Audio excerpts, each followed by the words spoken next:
Good morning and namaskar to all of you. Um, I think I'm quite known to NIT Kurukshetra since last several years, except the participants. I think faculties know me because I have made several visits, and I'm quite veteran to this nanotechnology and nanoscience and instrumentation conference because I think this is fourth or fifth lecture I have been giving in this series, and I must congratulate to the organizers that even during pandemic time, you are organizing such a good series of these lectures on nanoscience and technology. Uh, First of all, I must acknowledge Professor Brahmajit Singh, the Dean, Planning and Acting Director of NIT Kurukshetra, for taking forward this beautiful organization. Professor Ashwini Kumar, Head Department of Physics, Professor Neena Jaggi, Professor Dwivedi, and many more faculties I know of NIT Kurukshetra. Then all distinguished speakers and very important part of the conference, that is all participants. So, as I said, nano science and technology and instrumentation, it all goes together because when we talk about the nano science, the instrumentation is very important. And as Professor Neena Jaggi just mentioned, the electron microscope. When we say nano means something between 1 nanometer to 100 nanometer, or any scale between 1 nanometer to 100 nanometer that is defined by the International Organization of Standardization, ISO. So when you are talking at that scale, and then measurement becomes very important. And so I'll talk something which is which will take care a bigger umbrella today, and where we all think that we have to be, like Professor Brahmajit Singh also said, and Professor Ashwani Kumar mentioned, that we have to be now, the time has come to be technology driven. We are in academics, we are in R&D labs, but how to take technologies from lab to land, that is also very important. I was going through the program and I saw that there are many good lectures on nanoscience and technology. Maybe towards the end, I'll also touch upon few of my results. But in total, I'll talk on a bigger umbrella, that is self-reliant India, a materials perspective. So just please give me a few seconds. I can open my slides.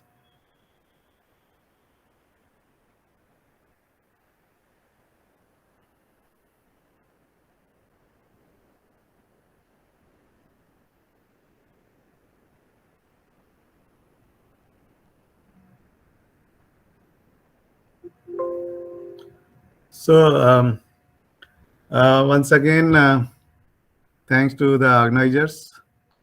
And I'll talk on self-reliant India, a materials perspective. I belong to Advanced Materials and Process Research Institute, that is one of the constituent lab of Council of Scientific and Industrial Research. When we say self-reliant India, that is Atmanirbhar Bharat. I mean, this term was recently coined by our Honorable Prime Minister, Shri Narendra Modi ji, when he was talking during COVID time about the PPE kit, business of PPE kit. And then 5 pillars were defined under this: economy, demography, infrastructure, system, and demand. And it's very important that we need economy that brings quantum jump rather than incremental changes, because when we want to compete with the developed countries, then we have to be now in a faster mode, and that is how the economy can jump in a quantum way. Then demography, we have very vibrant demography, and that is again a strength for us. and infrastructure that becomes the identity of modern India, system that should be based on technology driven, and demand, cycle of demand and supply chain. So these are the five pillars. Even in that, economy is the most important because that develops infrastructure, that develops the health, education, and everything. Is driven by economy.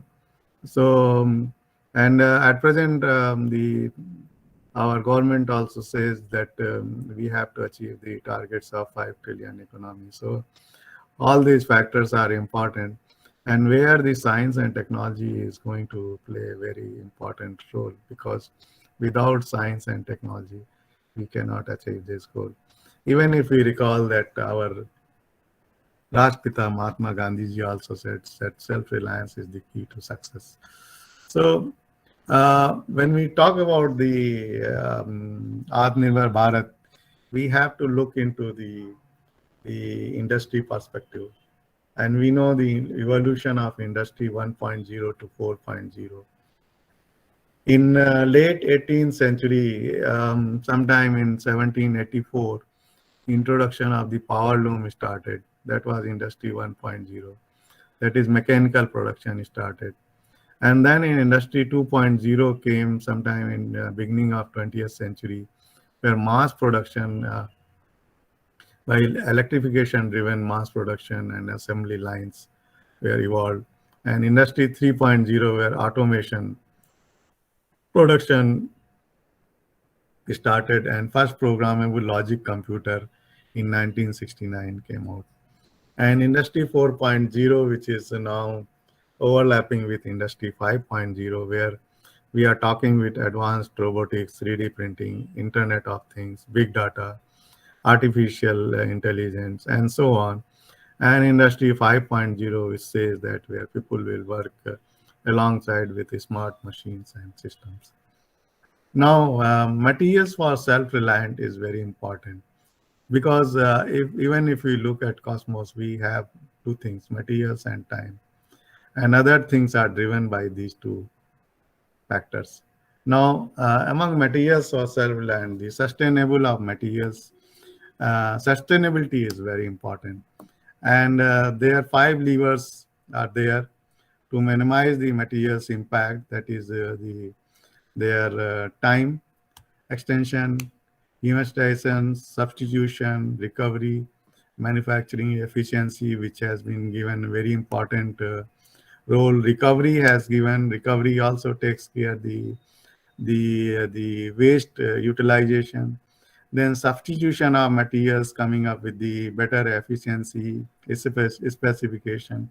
So all these factors are important. And manufacturing efficiency, where we now talk about the 3D printing, additive manufacturing, in case of polymers, composites, metals, even the building structures, we are talking about using this 3D printing. So sustainable materials are very important. Now coming to advanced materials, some of the case studies, I'll tell you how the technologies are coming up using our own institute example. Here we are working on metals and polymers like aluminum metal matrix composites for brake drums, which will have in automobile industries, which 1/3 of the weight which at present the brake drums are having. Then aluminum foam for crash worthiness applications. Then shape memory alloys, shape memory polymers by using new materials. Then in the field of civil infrastructure, radiation shielding concrete materials from waste utilization. I'll come again on these topics. Cement-free concrete road, hybrid wood substitute materials for construction sector, bamboo composites. Bamboo composites are the replacement of teak wood. Environment, we have a threat of environment.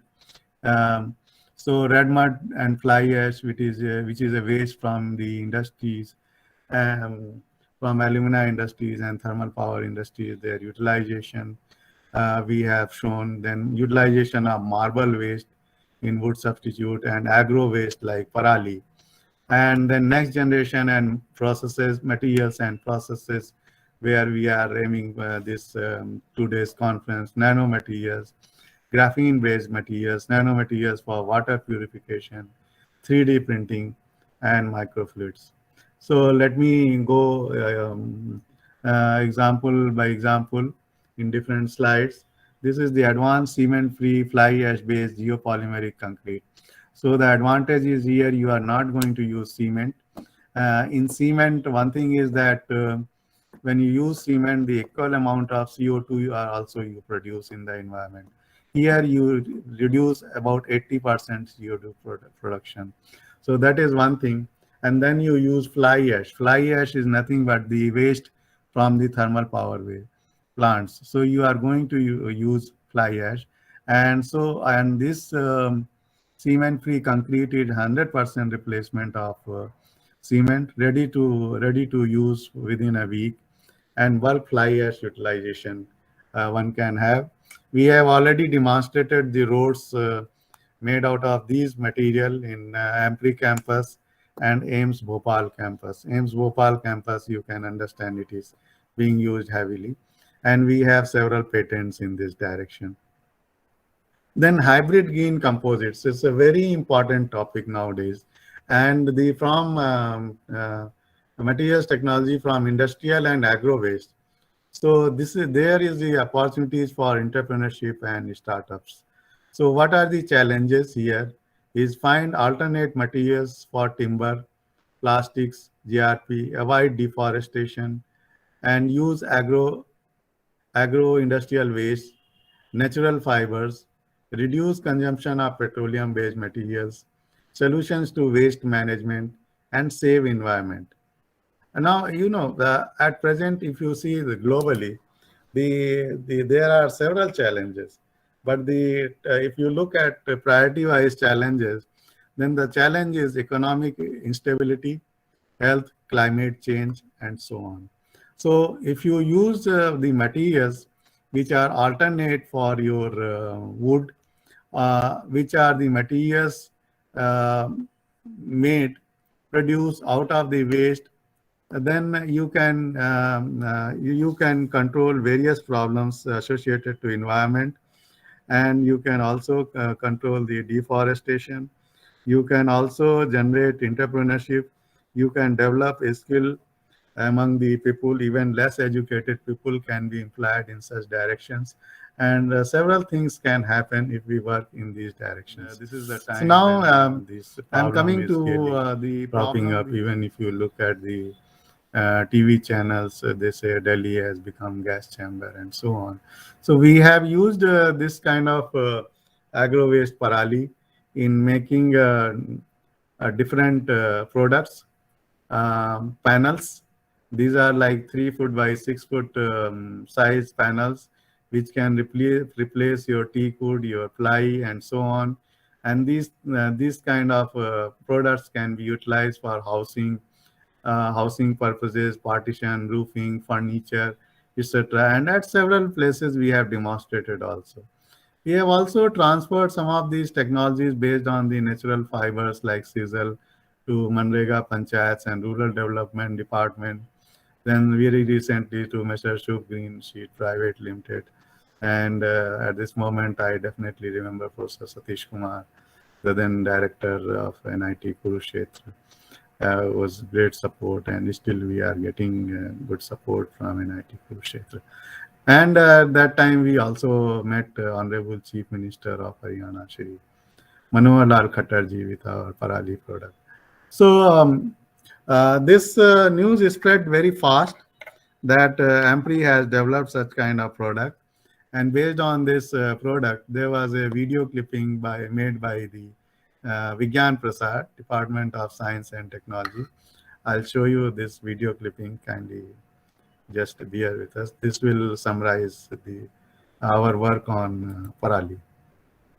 I have few video clippings which will give you more a better glimpse what we are doing at Ampri Bhopal. कृषि अपशिष्ट पराली हो या फिर कोयला, बिजली घरों से निकलने वाली राख हो या फिर मार्बल का कचरा, ये सभी पर्यावरण के लिए खतरा बने हुए हैं। इस तरह के कचरे को फेंकने की जगह भी नहीं होती है, लेकिन वैज्ञानिकों ने इस कचरे से प्लाई और लकड़ी का निर्माण कर समस्या का अनूठा समाधान तलाश लिया है। आइए देखते हैं report.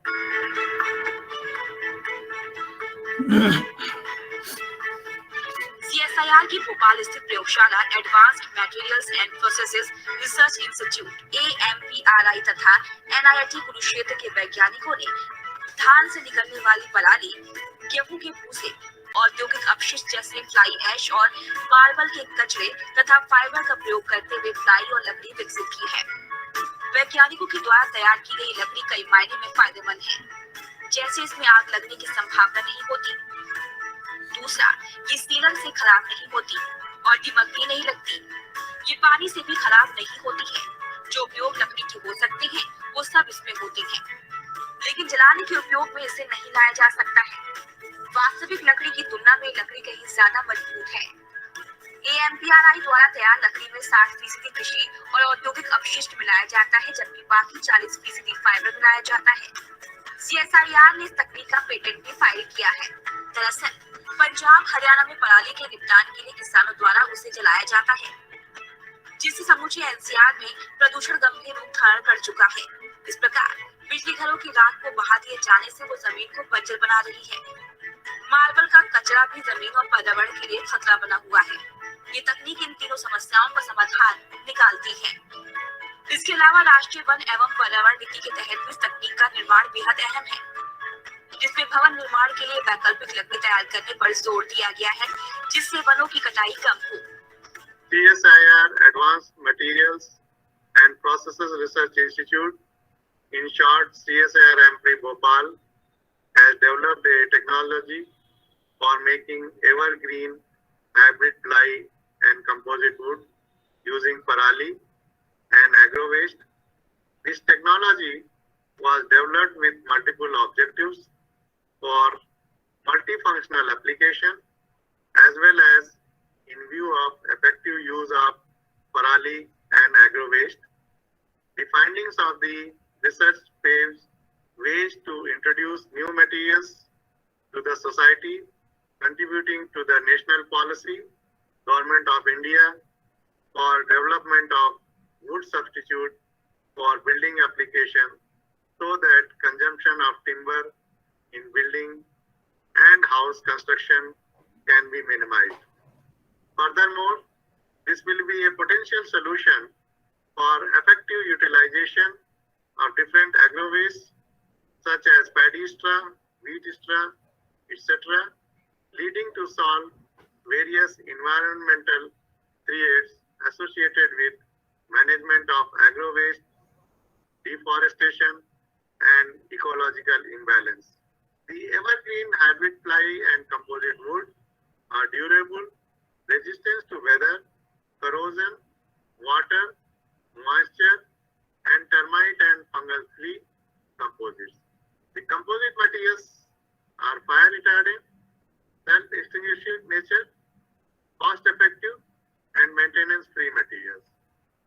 Evergreen hybrid ply and composite wood has potential to use as an alternate material for wood timber, plastic, synthetic wood such as MDF board, particle board, and plywood, and all other conventional materials used in furniture industry. AMPRI ने हाल ही में इस तकनीक को बाजार में उतारने के लिए भिलाई की कंपनी शुभ ग्रीन शीट प्राइवेट लिमिटेड को हस्तांतरित किया है। कंपनी जल्द ही भिलाई में इसका उद्योग स्थापित करने जा रही है। वैज्ञानिकों का दावा है कि ये प्लाई और लकड़ी बाजार में मौजूद प्लाई और लकड़ी से सस्ती होगी। AMPRI के निदेशक डॉक्टर अवनीश कुमार श्रीवास्तव ने कहा कि ये प्लाई एवं लकड़ी मौजूदा उत्पादों का बेहतर विकल्प साबित होगी।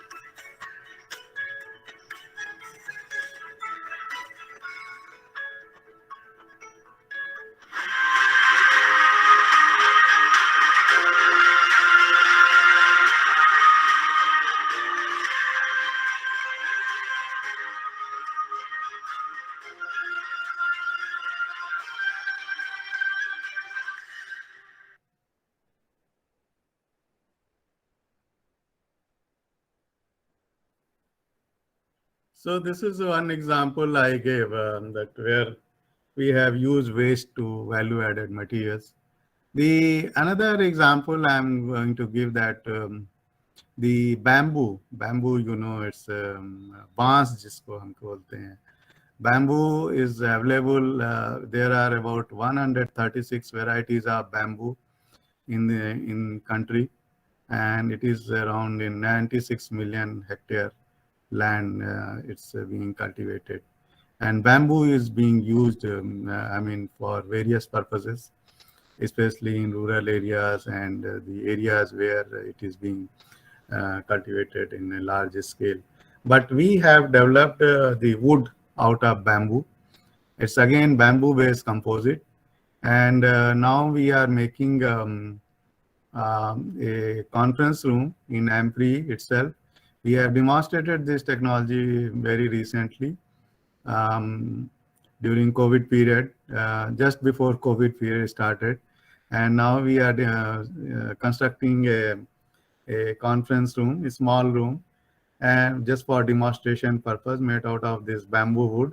And again, this bamboo wood, we have now studied all the mechanical properties, thermal properties, strength, and all such things, acoustics and economy, and we find that it is again replacement of teak wood. The advantage is that teak wood, if you have teak wood, a tree grows in around 30 to 40 years, as I am told. But then bamboo can be grown in 3 to 4 years, and it is being treated as grass, so you are free to cut it. So we are developing this, and we are also in collaboration with Institute of Himalayan Bioresource Technology, our one of sister lab of CSIR, in this direction. And there is again a video clipping I'll show you, which we had during the workshop we had in ISBT Palampur, along with the director of the lab of ISBT. CSIR के दो संस्थानों हिमालय जैव संपदा प्रौद्योगिकी संस्थान पालमपुर तथा प्रगत पदार्थ तथा पक्रम अनुसंधान संस्थान भोपाल ने बांस आधारित प्रौद्योगिकी विषय पर एक कार्यशाला का आयोजन किया गया. संस्थान के निदेशक डॉक्टर संजय कुमार ने आए हुए प्रतिभागियों एवं एम्प्री भोपाल के निदेशक एवं फैकल्टी का स्वागत करते हुए बताया कि हमारा संस्थान सामाजिक, औद्योगिक और पर्यावरण के क्षेत्र में हिमालय जैव संपदा के सतत उपयोग के माध्यम से जैवार्थिकी के विकास के लिए प्रौद्योगिकियों को विकसित करने की दिशा में अग्रसर है. संस्थान बांस द्वारा समृद्धि के लक्ष्य को लेकर आगे बढ़ रहा है. संस्थान गुणवत्तायुक्त बांस की पौध सामग्री को तैयार करके समस्त देश में उपयोगिता के आधार पर प्रसारित कर रहा है. संस्थान ने बहुउपयोगी बांस का मूल्यवर्धन करके बांस चारकोल, वंशलोच. जैसा आपको पता है कि जो हमारा संस्थान है पिछले करीब 30 सालों से बैम्बू के क्षेत्र में कार्यरत है और अलग अलग दिशाएं हमने ली. जो सबसे महत्वपूर्ण हमने दिशा ली थी पहले कि propagation of bamboos, mass propagation of bamboos. और हमारे संस्थान की बदौलत जैसे आपको पता है कि करीब 17 राज्यों में बैम्बू की क्वालिटी प्लांटिंग में प्रयोग गए हैं. करीब 1200 से ज्यादा हेक्टेयर बैम्बू के अंडर प्लांटेशन में आया है सही वेराइटीज के माध्यम से. साथ साथ हमने बैम्बू की मैपिंग करी है रिमोट सेंसिंग के माध्यम से. हमने कुछ तकनीक डेवलप करी थी कुछ अर्ली स्टेजेस की. वो तकनीक जैसे हमने कोल बनाने की तकनीक डेवलप करी थी अपने संस्थान में, हमने फूड प्रोसेसिंग की तकनीक डेवलप करी थी अपने संस्थान में. लेकिन जो ज्यादा जरूरी थी कि हम इसमें हाई लेवल की टेक्नोलॉजी इंट्रोड्यूस करें. तो उसलिए हमारी जो सिस्टर ऑर्गेनाइजेशन है एम्प्री भोपाल, इनके पास महारत हासिल है कि ये कंपोजिट बना सकते हैं. तो हमने सोचा कि जो बैम्बू है, बैम्बू की अगर हम कंपोजिट तैयार कर सकें जो वुड को रिप्लेस करें, तो हमारे लिए एफॉरेस्टेशन को बचाने का या डिफॉरेस्टेशन को बचाने का इससे अच्छा कोई तरीका नहीं हो सकता है और एफॉरेस्टेशन को बढ़ावा देने के लिए. नंबर 1. दूसरा, सरकार ने बैम्बू को ग्रास घोषित किया है और आप बिना परमिशन के आप इसको काट भी सकते हैं. तो बैम्बू प्रोसेसिंग की हमको कोई दिक्कत नहीं आएगी. तो हमने और आम्प्री भोपाल ने और 1-2 लोग और हैं, उन्होंने साथ मिलके ये प्रण लिया है कि हम बैम्बू की जो टेक्नोलॉजी है वो लोगों तक पहुंचाएं, जिससे कि हमारे वातावरण की रक्षा हो सके, लोगों के लाइवलीहुड में इम्प्रूवमेंट हो सके और लोगों की क्वालिटी ऑफ लाइफ में इम्प्रूवमेंट हो सके। तो इस कार्यशाला का मुख्य उद्देश्य यही है कि हमने जो तकनीकी डेवलप करी है बैम्बू के अराउंड, वो लोगों तक हम पहुंचाएं, एंटरप्रेन्योरशिप डेवलप करें और ऐसी ऐसी तकनीकों को हम बढ़ावा दें जिससे कि राष्ट्र निर्माण में और अपने प्रदेश के निर्माण में इसमें बहुत महत्वपूर्ण हम एक योगदान दे सकें। एक्चुअली ये मटेरियल साइंस की लैब है, advance materials and processes research institute, जिसपे कि हम हर पॉसिबल मटेरियल्स पे काम करते हैं, हाइब्रिड गेन कंपोजिट। और इसमें हम जब हम हाइब्रिड गेन कंपोजिट की बात करते हैं, जो कि बैम्बू से मोस्ट रिलेटेड है, इसमें हम ये कोशिश कर रहे हैं कि जो हमारे जो वुड सब्स्टिट्यूट हैं उनको हम मार्केट में लें, और उसके लिए हमारे पास हर पॉसिबल रिसर्च फैसिलिटी है। और इन रिसर्च फैसिलिटीज में आप कोई भी मटेरियल हो, जैसे आप बैम्बू की बात कर रहे हैं, तो बैम्बू में सबसे पहले तो ये हमें पता करना पड़ेगा बैम्बू होता क्या है, उसका कैरेक्टराइजेशन करना पड़ता है, chemical characterisation, mechanical characterisation, thermal characterisation और जितने फिजिकल कैरेक्टराइजेशन हैं, तो फाइंड आउट कि बैम्बू में होता क्या है। आज हमारे यहाँ 136 वेराइटीज हैं बैम्बूज की। अब 136 वेराइटीज में सारी वेराइटीज के अपने अलग अलग कंपोजिशन है। तो सबसे पहला काम तो ये है कि हम ये पता करें कि ये 136 वेराइटीज किस किस एरिया में कौन कौन सी वेराइटी पाई जाती है। अब इनमें से कुछ वेराइटीज ऐसी होंगी, 10 या 12 कम से कम ऐसी, जो कि बहुत यूजफुल है हमें आगे उसको एक यूजफुल मटेरियल बनाने के लिए। तो उसका हम कंपोजिट बनाते हैं, और उसको कंपोजिट बनाने के लिए हमें इसका सबसे पहले एक केमिकल ट्रीटमेंट करना पड़ता है। फिर हम उसमें कुछ एडिसिव यूज करते हैं, कुछ पॉलीमर यूज करते हैं उसको कंपोजिट बनाने के लिए। जैसे कि ये देखिए आपका ये है बैम्बू कंपोजिट का, और this is replacement for wood, specially teak wood, जो कि कॉस्टली होता है और डिफॉरेस्टेशन वगैरह को खत्म करने के लिए बहुत जरूरी है कि इस तरह के प्रोडक्ट्स बनाए जाए। अभी आप सरकार को भी देखिए, सरकार चाहती है कि जो हमारे जो फॉरेस्ट है वो रिजर्व है, उसका हम कंजर्वेशन चाहते हैं, ट्रीज को नहीं काटना चाहते। तो ट्रीज को अगर नहीं काटना है और वो प्रोडक्ट हमें यूज करना है, तो हमें कुछ ऑल्टरनेट मटेरियल्स पे आना पड़ेगा। उसके लिए बेस्ट अवेलेबल, जैसे मैंने कहा कि गॉड गिफ्टेड है, नेचुरली गिवन बैम्बू जो है वो हमारे पास है। तो बैम्बू को हम एज सच नहीं यूज कर सकते, उसको हमें ट्रीटमेंट करना पड़ेगा और इस तरह के कंपोजिट बनाने पड़ेंगे। तो ये जब कंपोजिट बन जाएगा, ये डिफरेंट शेप्स में, डिफरेंट साइज में आप बना सकते हैं। इसके आप पैनल्स बना सकते हैं, इसके फर्नीचर बनाएंगे, इसको आप रेलवे कोचेस में यूज कर सकते हैं, रोड साइड कंस्ट्रक्शन में, इसके फूड आइटम्स भी होते हैं। तो ये सारे मटेरियल जो है इसके ये आउटपुट है, प्रोडक्ट्स हैं।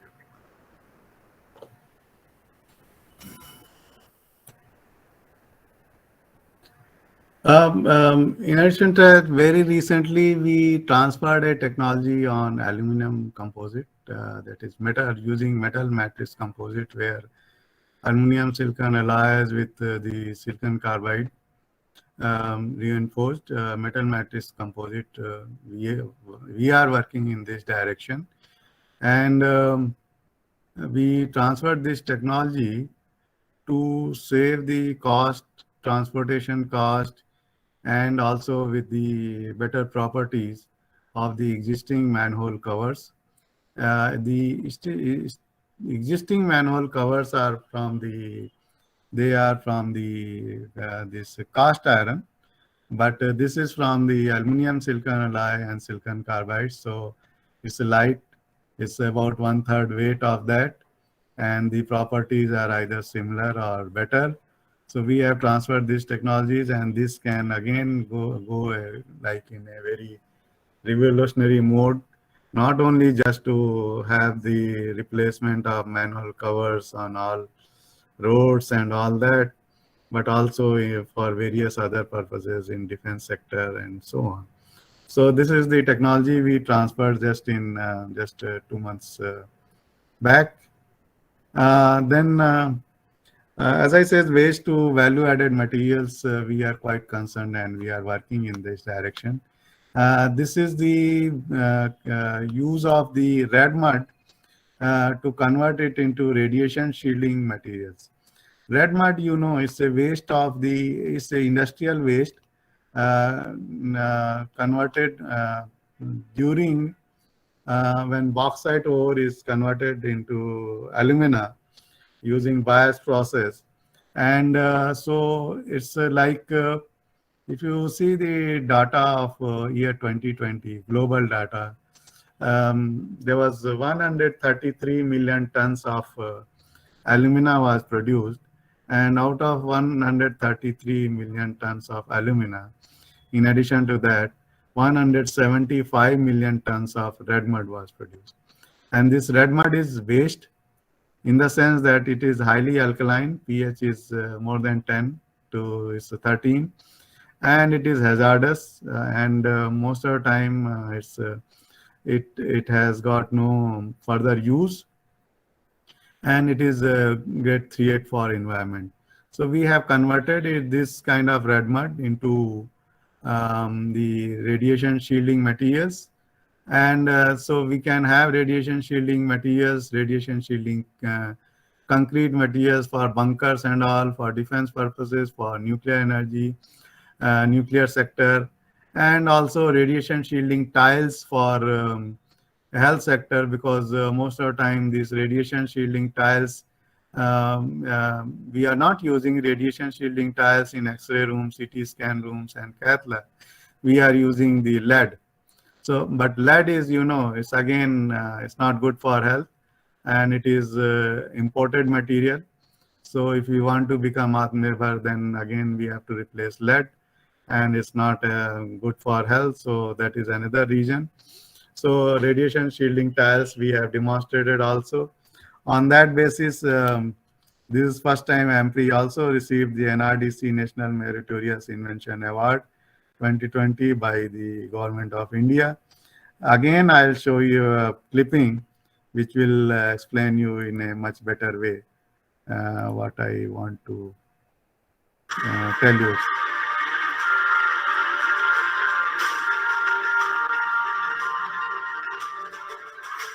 CSIR Advanced Materials and Process Research Institute, in short CSIR AMPRI at Bhopal, has been working on the development of non-toxic and lead-free material to protect high-energy radiation shielding, which can be applicable from health to the strategic sectors.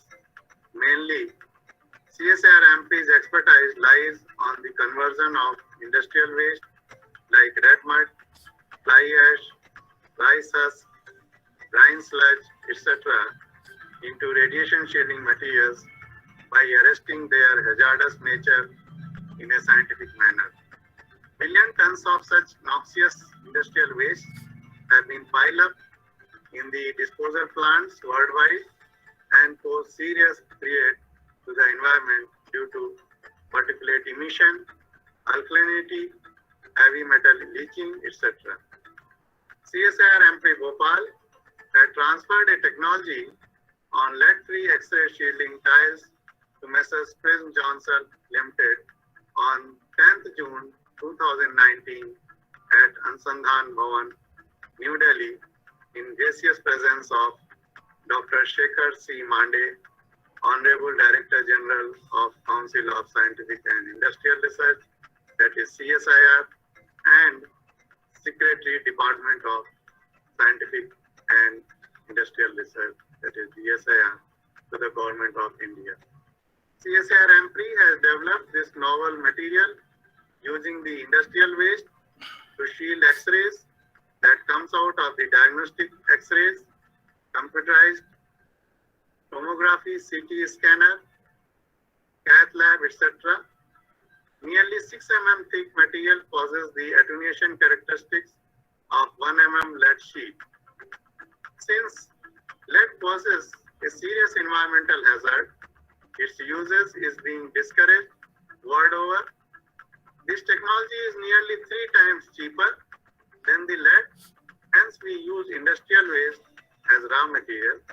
The radiation shielding material developed by CSIR AMPRI Bhopal was accredited by Atomic Energy Regulatory Board, that is AERB of Government of India, and it has been reported as an alternative material of toxic lead to shielding high energy X-ray photons. Recently, Messrs. Saideep Healthcare and Research Private Limited, Ahmednagar, Maharashtra, has used CSIR Ampri's technology to cover the wall of their 3 X-ray diagnostic rooms, 1 CT scan room and 1 cath lab, and totally it's about 2,500 square feet. Tiles were utilized and it has been tested and approved by AERB. I am happy to say that joint-free X-ray shielding tiles are being made at pilot scale at Messrs. Prince Johnson in collaboration with CSIR Ampri Bhopal. On 13th March 2021, Dr. Harshvardhan ji, Honorable Union Minister Science and Technology, Health and Family Welfare, Earth Sciences, and Vice President of Council of Scientific and Industrial Research, inaugurated the Center for Advanced Radiation Shielding and Geopolymeric Materials. On this occasion, Shri Sudipto Saha, President Operation of Messrs. Prince Johnson, did mention that lead-free X-ray shielding red mud tiles, the product launch will be very soon, maybe within a month or so. Accordingly, we hope that our red mud radiation shielding tiles will be in market very soon. Thank you. Dhanyavad. Jai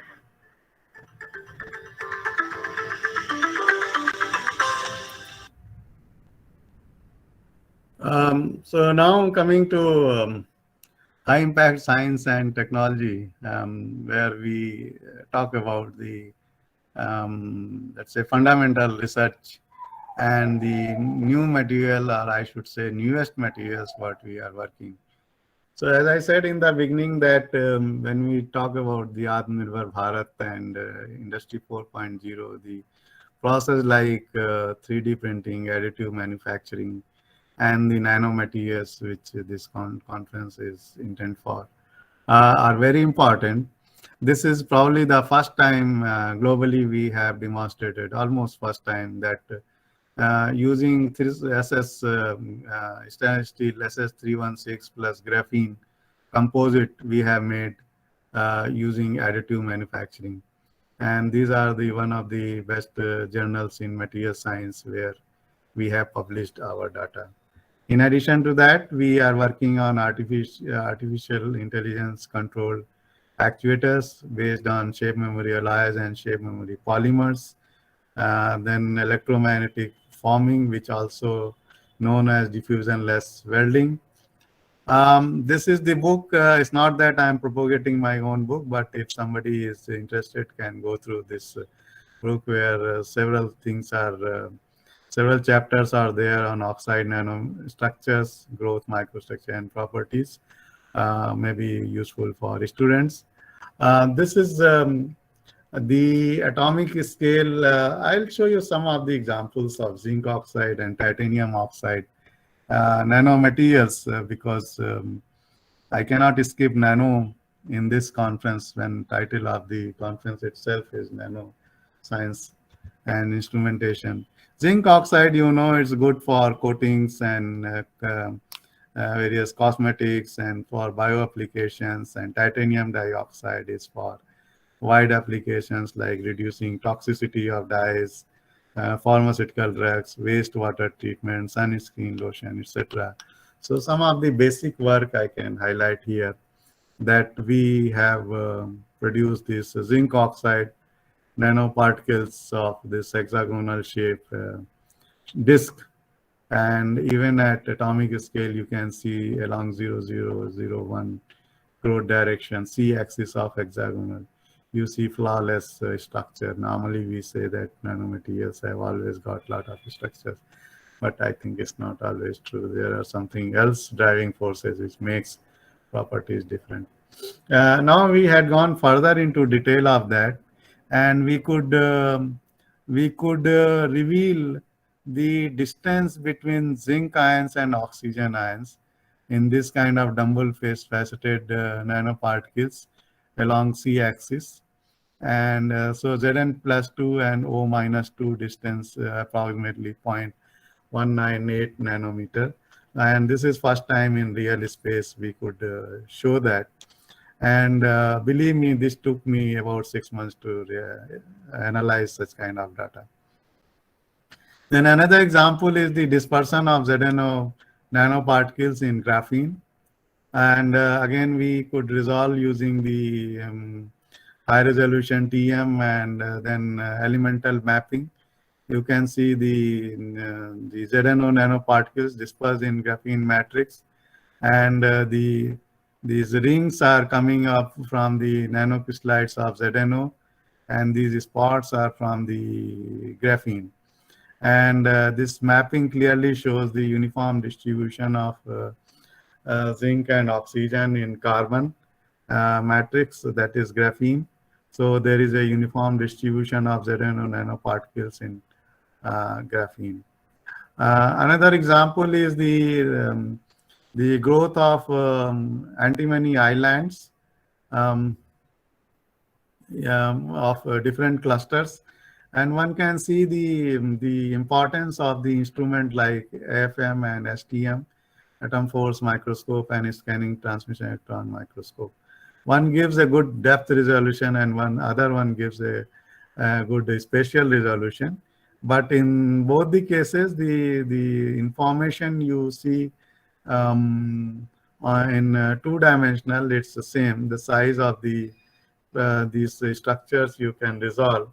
But by having two different kind of instruments, you can have different kind of real image, real scale image that which gives you different kind of the features, depth resolution, and then spatial resolution.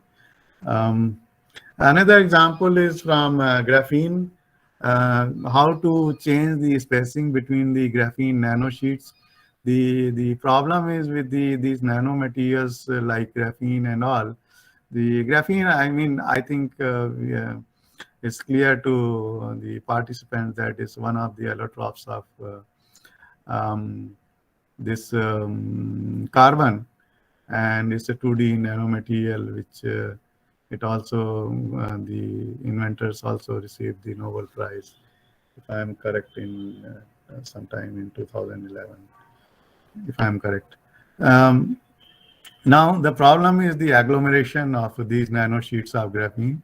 And so we developed a device that you can trap some nanoparticles, metallic nanoparticles, between the sheets, and these nanoparticles behave like the spacer, like you can change the spacing between the graphene sheets.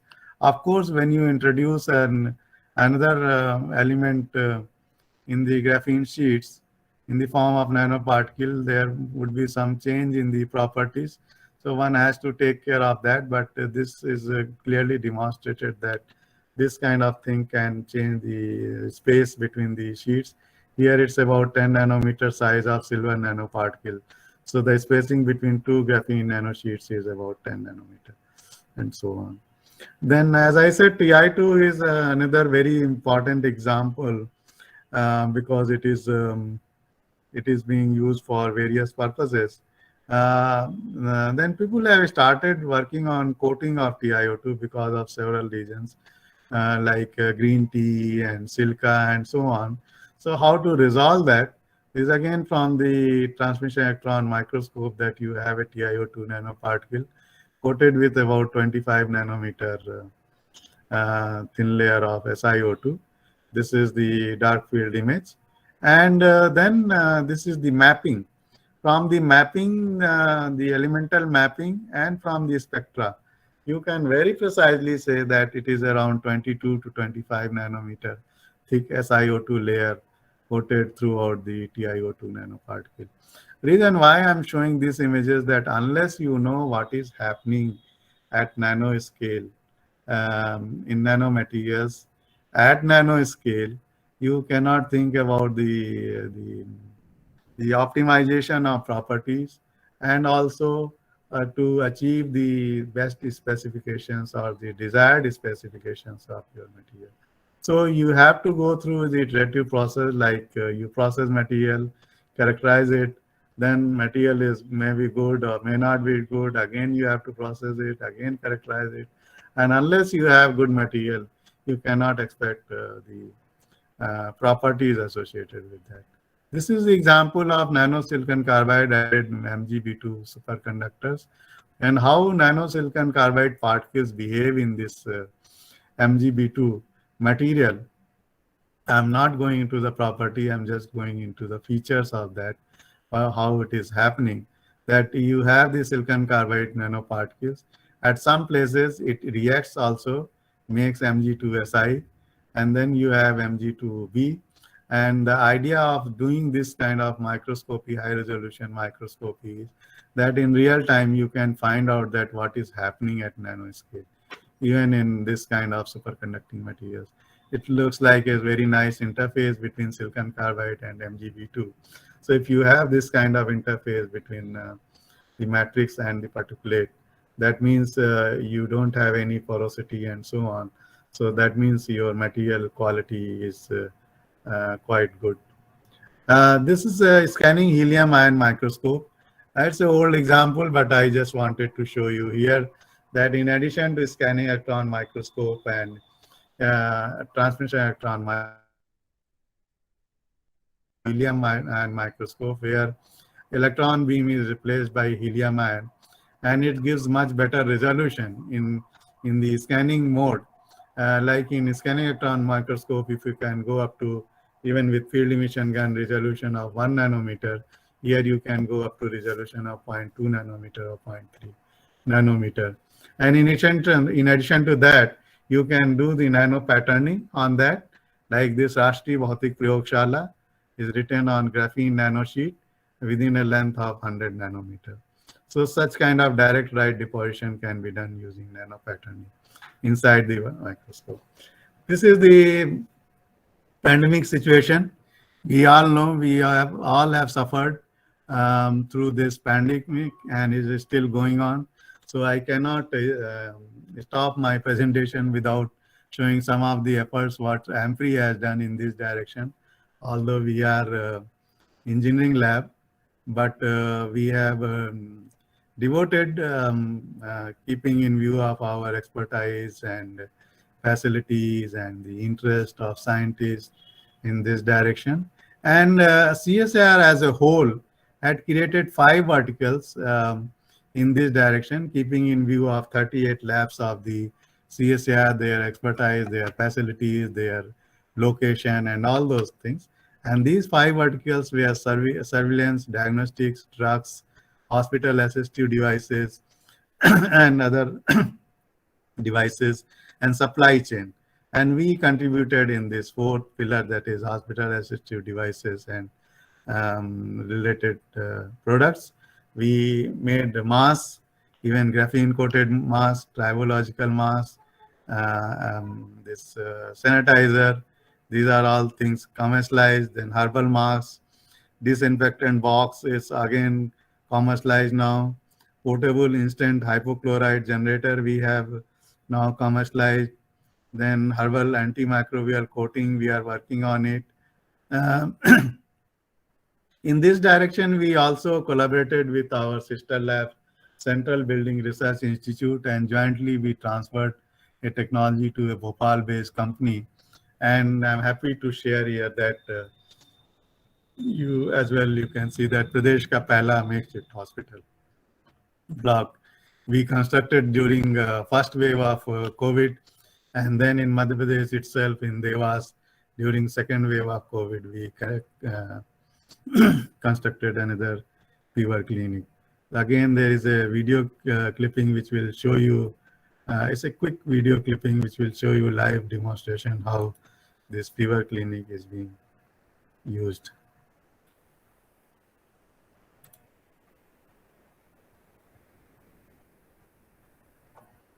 Cost और एम्प्री की मदद से ये jetty events के द्वारा JP hospital में बनाया गया है फीवर क्लिनिक, जो कि चालू हो गया है। ये स्क्रीनिंग रूम है, ये रजिस्ट्रेशन है।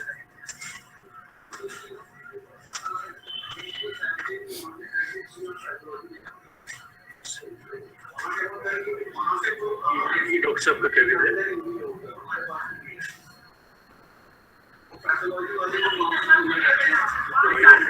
पूरी लोगों के पास में रहती है हमारे पास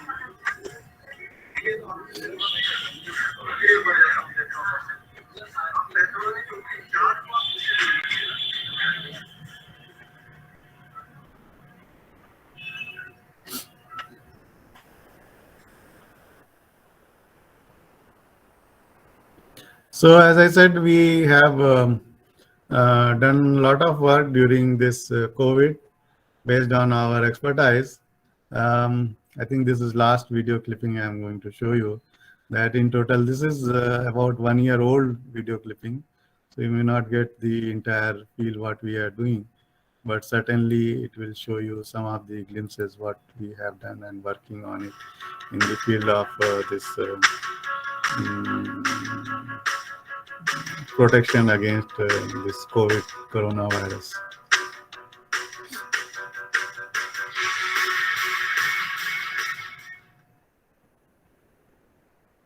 CSIR Advanced Materials and Process Research Institute.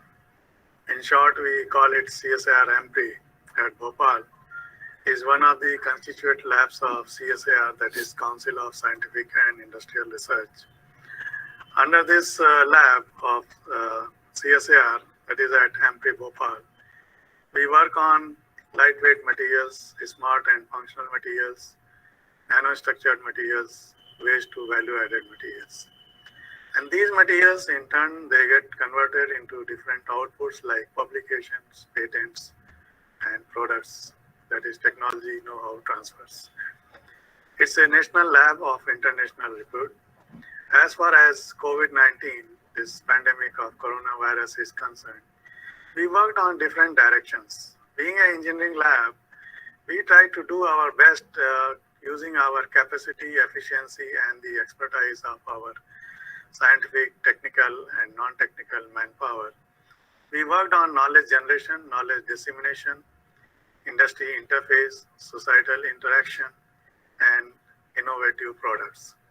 In terms of knowledge generation, we published some very important papers in international journals, including even considering the nanomaterials of graphene. And we are probably the first in the world to publish in Science Reporter saying that graphene can work as a protection material against coronavirus. Other publications like on antimicrobial coating, biosensors, medicinal plants, and so on.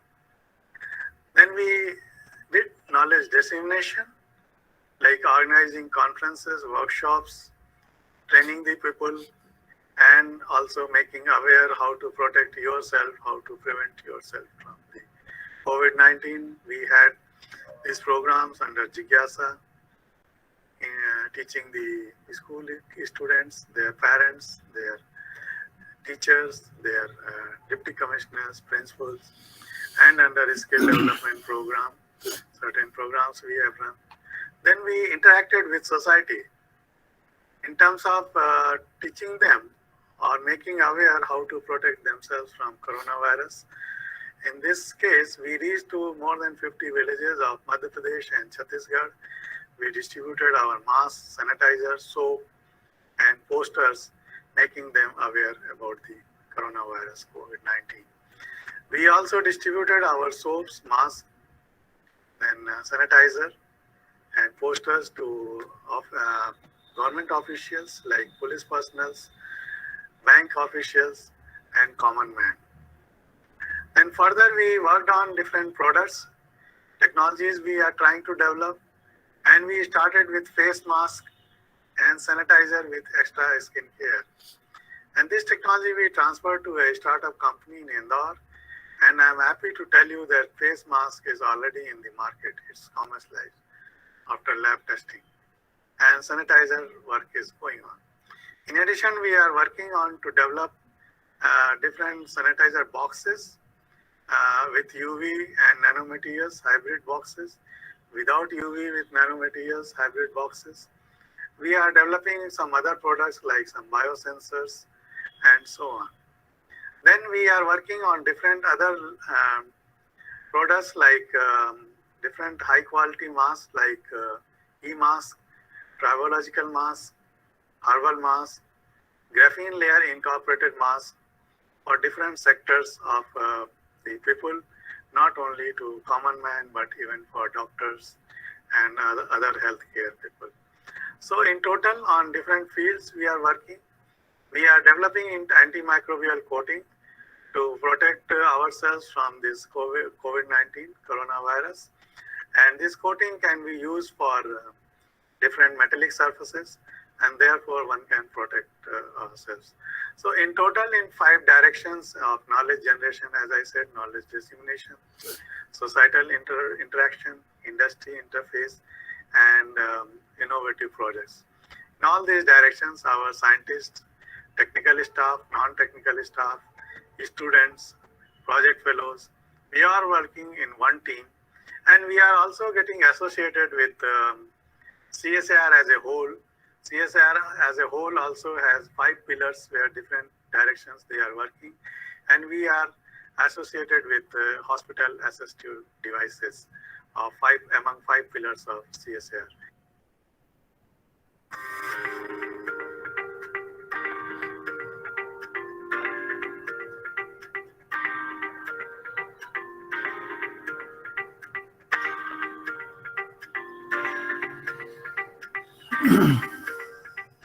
With this, thank you very much. Jai Hind.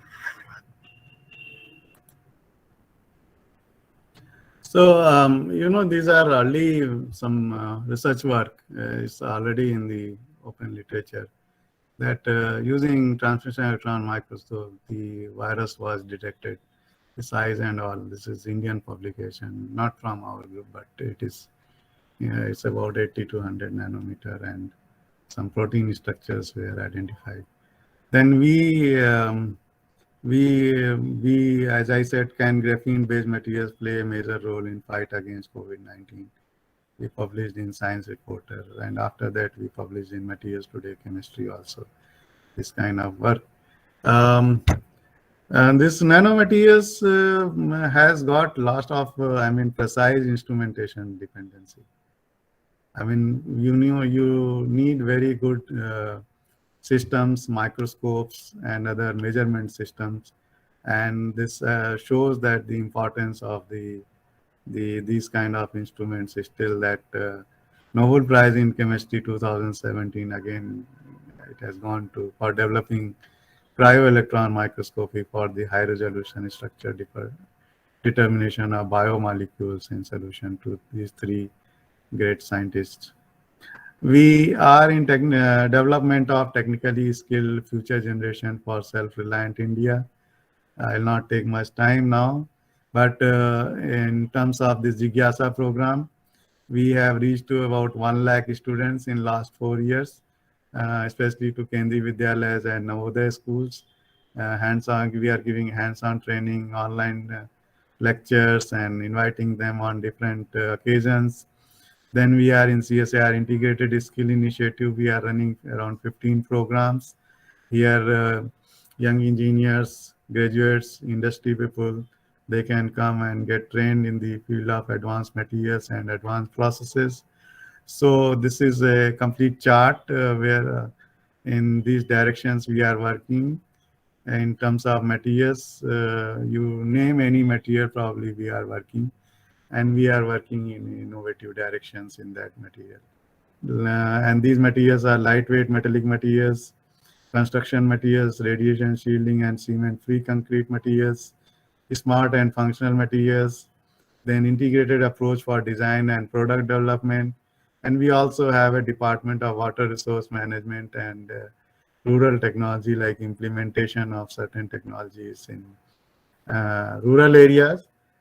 This is a slide which basically I wanted to show to participants and the faculties who are in technology development, where now we assess our technology level using technology readiness level.